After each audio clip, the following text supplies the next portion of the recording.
Jill grunted as he struggled to free battered metal endoskeleton from beneath the edge of the warped wooden stage. Sweat that salted his hair and forehead dripped from his left eyebrow into his eye. The salty liquid sting. Jill swore, released his grip from the endoskeleton's ankle, and wiped his eye. "We're never going to get out of here," Jill grumbled. He straightened and turned to survey the dangly ruins of the old pizzeria he and his co-workers were charged in rejuvenating. Jill didn't know how old the place was, but it definitely had seen better days. It was filthy and littered with trash and scrap, most of which consist of discarded animatronics endoskeleton, heavy metal robotic parts that were bare to lift and transport. Jill was sick of dragging the things around. Jill reached for the water bottle he left at the edge of the stage. He took a swing and gazed at the seemingly endless work that lay ahead of him.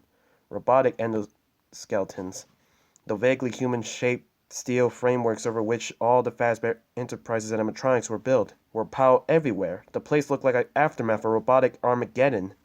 Not only was the old pizzeria bulging with this discarded metal skeletons, it was also filled with broken down tables and chairs and red ventlet-topped stools, stacks of wooden beams and cement blocks, and piles of construction and metal rubble. Weirdly, bright blue and green red plates and cups, along with purple striped tablecloths, were screwed over around among the large debris. This part of the pizzeria was its main dining room, a large red-walled room dominated by a regular stage. Although the pizzeria electricity system were mostly shot, and Joe and his teammates had to set up work lights around the room, the stage lights, for some reason no one understood, was always shown brightly. A row of road-piercing lights lined the front of the stage and also encircled a small, symmetrical stage next to the large one. On either end of the big stage, more than floodlights glare out from the rows from old speakers that silently, their back surface obscured by who knew how many years of green. Just as Joe set down his water bottle and prepared to lean over the stuck endoskeleton, Danny, the eager beaver 20-year-old who drove Gale nuts with his constant cheerful chattering and "isn't this fun" attitude, crawled out the underneath of the stage. Danny brought a cold of dust with him. Jill wrinkled his nose at the fleet smell that wafted under the stage track from skirting. Danny squirmed around the black and white check-liamed floors and scooted away from the stage. He held the end of a rope that was tied to another endoskeleton and dragged the broken-down robotic frame behind him. It slid out easily, not caught on anything like the one Jill was dealing with. "This is the last one from the way under the stage," Danny said. "It's so cool under there." "Cool?" Joe curled his lips. "Only if you like filth and cobwebs." He snorted and waved a hand to indicate the whole room they were in. "There's nothing cool about this place." Danny sprang to his feet. He brushed off his perfectly greased cackles and his equally perfect dress Diamond shirt. Who ironed a Diamond shirt? Joe wondered. Danny looked and acted like a mama's boy. His precise combed blonde hair and too cute face went into his merry attitude. His stories about his beloved mother and his obsession with following rules. Even though Joe was just a few years older than Danny, Joe thought of Danny as a kid. Joe was Danny's opposite. Since he never wore anything but jeans and t-shirts, Joe had never ironed a thing in his 24 years on the planet. He didn't even like his mom, and he avoided rules like a plague. Joe also would never be described as cute. He likes to think of himself as rugged and bad. Joe was one of those guys women claimed to hate but secretly wanted. They couldn't resist his shaggy brown hair, unshaved face, and brooding dark brown eyes. Joe shook his head. This job wouldn't be over fast enough to suit him, and not just because of the working with guys like Danny. "There's too much work here to be just for the four of us," Joe said. He looked across the room towards the two other men in the revolving team. Owen and Carlo were working together to add another endoskeleton to a growing stack near the only exit from the old pizzeria. All the other doors and windows in the place were obscured with heavy lumber and cement blocks. "No way we're going to get everything done by the deadline they're giving us," Joe continued. "The suits have no idea how hard it is to break down these things." Joe gestured towards the endoskeleton Danny was now dragging across the floor. "If you'd stop complaining so much, the work would go on a lot faster," Danny said. Joe dipped Danny a dirty look, which Danny ignored. Danny kept talking. "These endoskeletons are fascinating," he said, "and we're getting good exercises. It's like being paid to work out." He flexed an impressive bicep and grinned. "Plus, I think it's great how we're going to rejuvenate this place back to how it was in the heyday. I heard they're thinking about not only sprucing it up and preserving it, but maybe even memorizing it. Like turning it into a museum or something. I think it's awesome that they're building a new Pizzaplex above this old place. It really is an honor to be part of this project. Jill rolled his eyes and turned his back on Danny. I'm going outside to get some fresh air, Jill said. But you just took a break about 15 minutes ago, Danny said. Yeah, and I'm taking another one. Deal with it. Jill headed toward the old pizzeria's only exit, watching the downpour so heavy it looked like a gray curtain instead of individual water drops. Theo huddling next to his co-worker and friend Bryce, a tall, skinny guy who was a lot stronger than he looked. They both attempted to shelter under metal scaffold, which wasn't up to the task of keeping them dry. Rain spattered Theo's heavy work boots as he frowned at the big delivery truck that was backing towards him with a scared beep, beep, beep that cut through the crackling and drumming sounds of the rain. Theo coughed and turned away from the truck's smelly exhaust. Bryce covered his nose and shook his head. What's with the delivery? Bryce asked. We haven't even enclosed anything yet. Theo shrugged. He and Bryce had been part of the construction team working on Freddy Fazbear's Mega Pizzaplex for several weeks. Long enough for Theo to learn that asking questions was never a good idea. Theo thought of a lot of what went to the Pizzaplex was strange, like building a modern entertainment complex over the remains of an old pizzeria, for instance. But Theo didn't care. The pay was great, and the gig was a long one. After all this time, the Pizzaplex was still in a fleeting stage. It currently looked like a giant dome-shaped metal cage. Theo and his team and all the other workers on the project were just finishing up setting the repair and construct that would make up the skeletal structure of the building. The truck came to a stop and a big curly-haired guy jumped out of the cab, sheltering a clipboard under a lightweight jacket that was rain structure within seconds. The man ran toward Theo and Bryce. Theo stepped back to make room for the man, who smelled like sweat and cement. The man, popping a gum he chewed vigorously, nodded and thanks and shook himself like a dog. Theo and Bryce were both sprayed. Theo pointed at the man's clipboard. Do I need to sign? The man nodded and presented the clipboard to Theo. A gust of wind blew the rain under the scuffle, and the paper of the clip fluttered.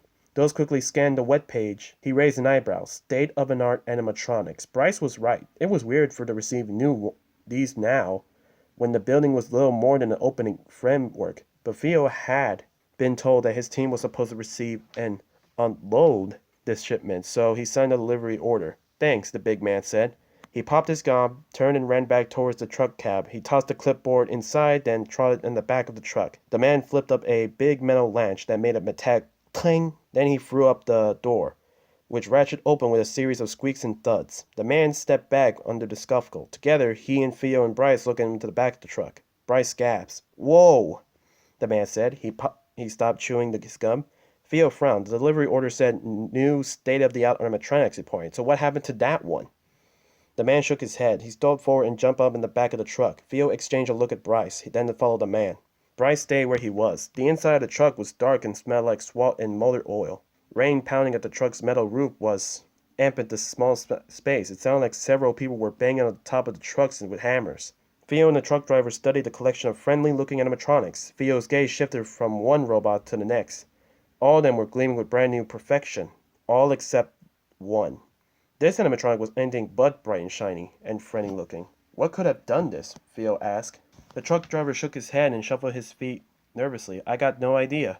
Theo shook his head. Well, they're going to need another guitarist. As soon as the back of the truck opened up, Gil left the shelter of the cement half-wall where he liked to take his breaks. The wall was a few feet from the interior framework of the Pizzaplex, and none of the construction workers had a problem with him hanging out there. Now, though, Jill stepped up beside the tall, thin guy who waited under the scaffold. The guy didn't notice Jill at first. He was looking for the big truck driver of the other guy, a board-shoulder, 30-something man with a receding hairline. Actually, the tall guy was looking beyond the driver and trimly balding man. He was looking at the striped-down robot. Jill looked at the robot, too. Grinning, he dashed through the rain and hopped up at the back of the truck. The man in the truck turned to look at him. Hey, Jill stuck out a hand towards the guy with too much forehead. Jill? Theo? Theo shook Jill's hand, but he was frowning, clearly wondering what Jill was doing there. I'm part of the Readthrough crew, Jill explained. He pointed at the bare and just go, I'll take that one. Theo clocked his head. Jill didn't give Theo a chance to form a question. Jill stepped forward to the 7-foot metal skeleton. He gripped its arms. This obby isn't going to be used for whatever those are for. He adjusted with the new, undamaged animatronic, but it looks strong and sturdy. I think I can repurpose it and use the brick and pile all the heavy trash in those skeletons we're trying to clear out the old pizzeria. I don't think Theo began. Jill bumped Theo, forcing him to step back. Theo frowned but didn't stop Jill as he tipped the bare endoskeleton forward and began dragging it across the illuminating trunk's bed. The metal screeching warned from the rain's continuing drumbling. Jill made sure the endoskeleton brushed against Theo, and he grinned when Theo jumped back even further. Jill knew his 6'2" frame and his just try me face would be enough to intimidate Theo into silence. Just to be sure, though, he glared a challenge at Theo. Theo raised both hands in a gesture of surrender. "Have at it," Theo said. Jill jumped on the rein and dragged his prize off the truck. By the time Jill managed to drag the endoskeleton into the pole pizzeria, he was panting and sweating heavily, but he didn't care. This thing was going to make Jill's life much, much easier. Jill laid the robot against one of the side walls in the pizzeria's dining room. He straightened and wiped his face with the back of his head. "What the heck are you doing?" Carlos stepped beside Jill and scoffed at the bare-boned robot. He too wiped his face, his dark skin glistening with sweat and moist head bed up on the oak leaf tattoo on his forehead. "We're supposed to be getting them out, not bringing them in." Jill looked back at Carlo and clapped the short but sturdy guy on the back. "This is going to do exactly that." Carlo frowned in confusion. Jill laughed. He looked at the striped-down animatronic. "Stay there," he said to the robot. "I'll be right back." Jill ignored Carlo's baffled and exaggerating look and strode across the room in what used to be in the arcade part of the pizzeria. In the narrow aisles between dark and broken arcade games, Joe and his co-workers left their personal belongings during the day. The old pizzeria employee arena was filled with rubbish to use, and temporary trailers set up outside the Pizzaplex construction zone were marked for the construction crew. Not the Revolution crew, of course. The Renault crew was treated like second-class citizens. But not for long. Joe was going to change that. Joe found his backpack next to Danny's shiny red lunch pen. Danny was such a little boy. He quickly reached into it and pulled out his laptop. Finally, Joe was going to show the suits they'd been wrong to stick with him with his crew, doing the grunt work. When Joe had applied for a job at Pizzaplex, he thought he'd be chosen as part of the tech team. He didn't have an actual work experience as a programmer, but he tinkered with programs and robotics all the time at home. He told the suits what the assets he'll be, but they didn't believe him. And he ended up down into this hole, dragging around old dead robots, but not anymore. Joe hurried back to the prone endoskeleton Carlo had moved off. He and Owens were now struggling to break down one of the endoskeletons stacked at the stage. Owens' bowling ball round head was flushed with red with extortion. "Suckers," Joe muttered. He opened his laptop and sat on the floor. Then he knelt next to his new worker robot. Whereas the endoskeletons Joe and his team had been hauling and dismantling were just metal versions of human skeletal system, this endoskeleton was more sustainable. It wasn't just a basic metal structure. Its steel frame was contained with a bulging collection of metal rods and curvy plates, with an impressive system of ball joints and pistons. All of this was topped with a long, vaguely rectangular-shaped, skinny steel skull. The skull was the only part of the endoskeleton that was shiny. The rest was dark and discolored, as if it had survived some kind of fire. The upper part of the skinny skull containing bulged white eyes enclosed with steel sockets, and the lower part contained a hinged metal tooth mouth just thing from the top of the head. A pair of bent metal ears stuck out like antennas. Feeling around the back of the base of the metallic skull, Joe found a small switch. He pressed it, and the robot's jaw shifted toward with a faint wire. The jaw unhinged into a full open position, revealing a mass of circuits, chips, and wires within the skull. Joe propped the wires and found the one that had the power pulper. He gently pulled it out and connected it to his laptop. As soon as the animatronic was linked to Joe's computer, its inspects and operation system code scrolled down the laptop screen. Joe leaned forward and scanned the code. When he saw what he was looking for, he reached out and tapped a few keys. Cleanup protocol check. Joe again shifted from his laptop to the robot and began back again to the screen. After a few seconds, the screen prompted protocol uploaded. Joe disconnected his laptop from the robot. He started to reach to the animatronic's drawer, then he paused when the shadow fell over the keyboard. He looked up. Danny, looking as clean and fresh as he had started the day. He was staring at the endoskeleton. "What are you doing?" Danny asked. "I didn't think any of these things work." "This is a new one," Joe said. "I activate a cleanup protocol." Joe reached out and pushed the robot's jaw back into place. As soon as the wiring clink ended, the white eyes glowed orange. The robot's joints hummed and hissed as it sat up. Danny whelped. Joe grinned at Danny took several steps back. One of the corner of his eyes, Joe saw Carl and Owen join Danny. They all goggled at the animatronic. With the rumbling clear, the robot turned its head and looked directly at Jill. The square metal tooth mounted in it, a metal rasp out of its hinged jaw. Awaiting instructions, the robot said with a flat, deep voice. Cool, Danny said. Jill turned and grinned at the kid. He chuckled when he saw that Owen and Carla were siding away. Jill turned back to his new robot. He leaned and leaned to the robot with the radiant eyes. I want you to break the limbs and heads off those endoskeletons in the back and pile them over there. He pointed towards the pile of animatronics, the parts of an exit room. Easy peasy, got it? The robot internal mechanism crackles and groans. The robot's mouth clicked and it's open. Break off limbs and head. Pile them up. Easy peasy. Got it. The robot looked directly at Jill for several seconds. Jill shook off the sudden shiver. The robot's glow-eyed gaze was creepy, but then the animatronics couldn't help but it didn't have a face. The robot joint and clicked its several drone as it abruptly rose to its feet. Once upright, its hard metal edges reflected on the stage lights behind it, making it look like it radiated heat. To the sky, amid a flinch, Glinch Tookley stood too. You can start by taking Interventor, Jill said to the robot. The robot shifted at its feet as if finding its balance. Something tricked into place in its midsection. Over robotic parts cangling and drum. The animatronic's eyes pulsed in luminescence as slowly and deliberately turned to scan the room. It rotated in a full circle, its gazing taking all the robotic remains scattered through the space.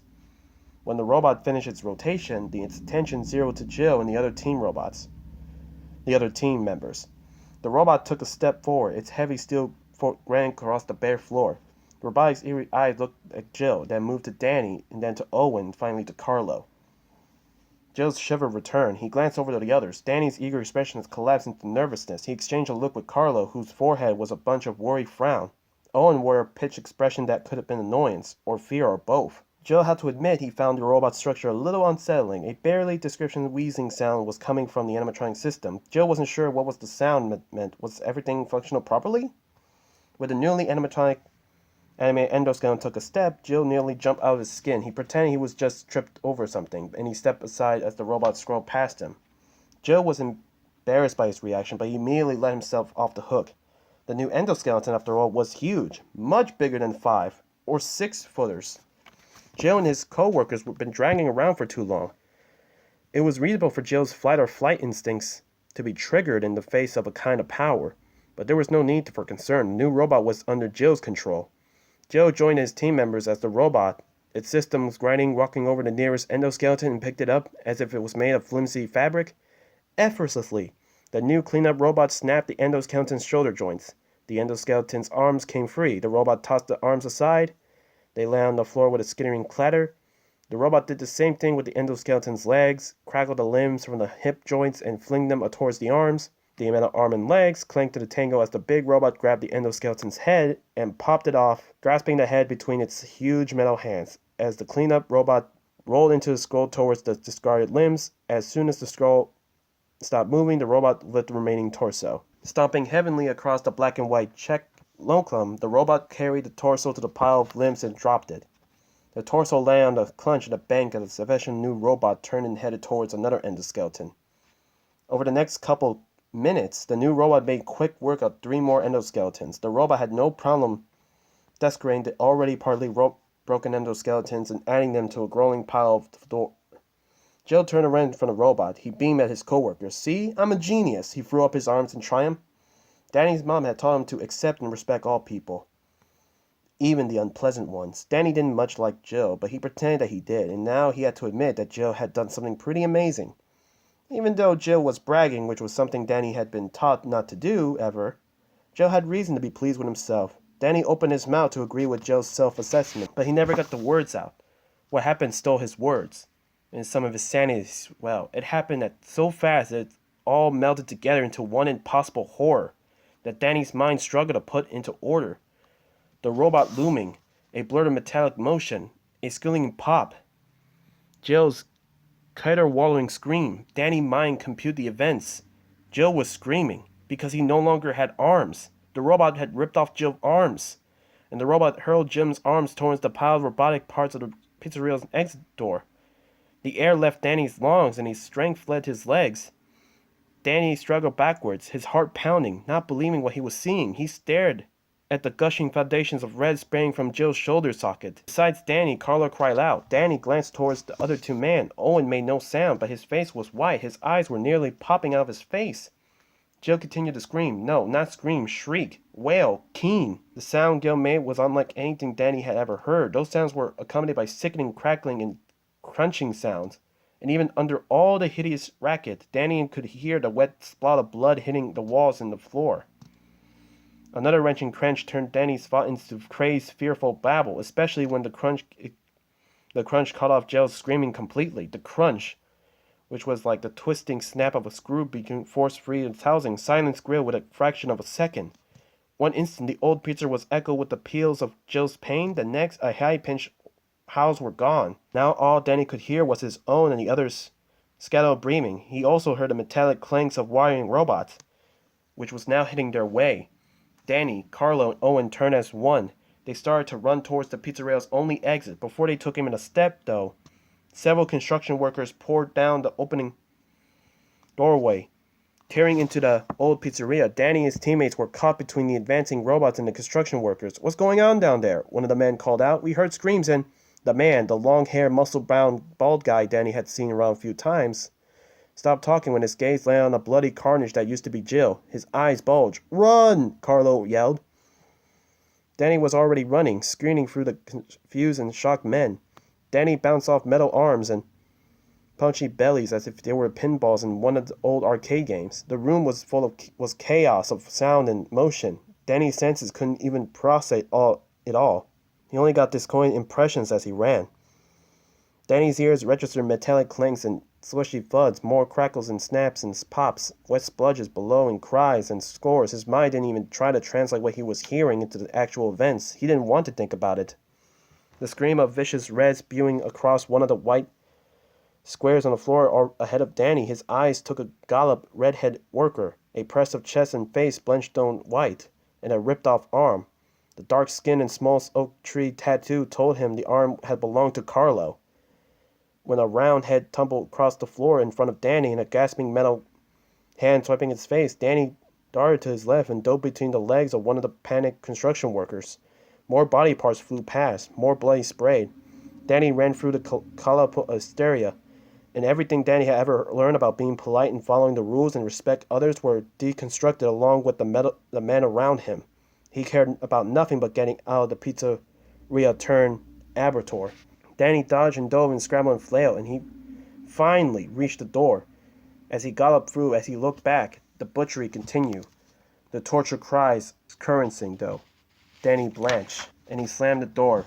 Danny kept running, past piles of humbers and stacks and rebelled, past more convenient construction workers, and then he ran past a rumbling cement truck. Its mixing drum rotation, the gray sludge of wet cement swinging the discard. Danny screamed at the man spreading the... "Seal it!" Even shouting at the top of his lungs, Danny's words could barely be heard from the construction truck roar and the screams, then reach out of the pizzeria, curling into Danny's brain like a wiring wrapping around his construction. "Seal the door!" Danny screamed louder. He pointed back towards the entry of the pizzeria. The cement workers finally looked up. They turned, looked toward the pizzeria door. "Seal it!" Danny cried out again, and he kept running.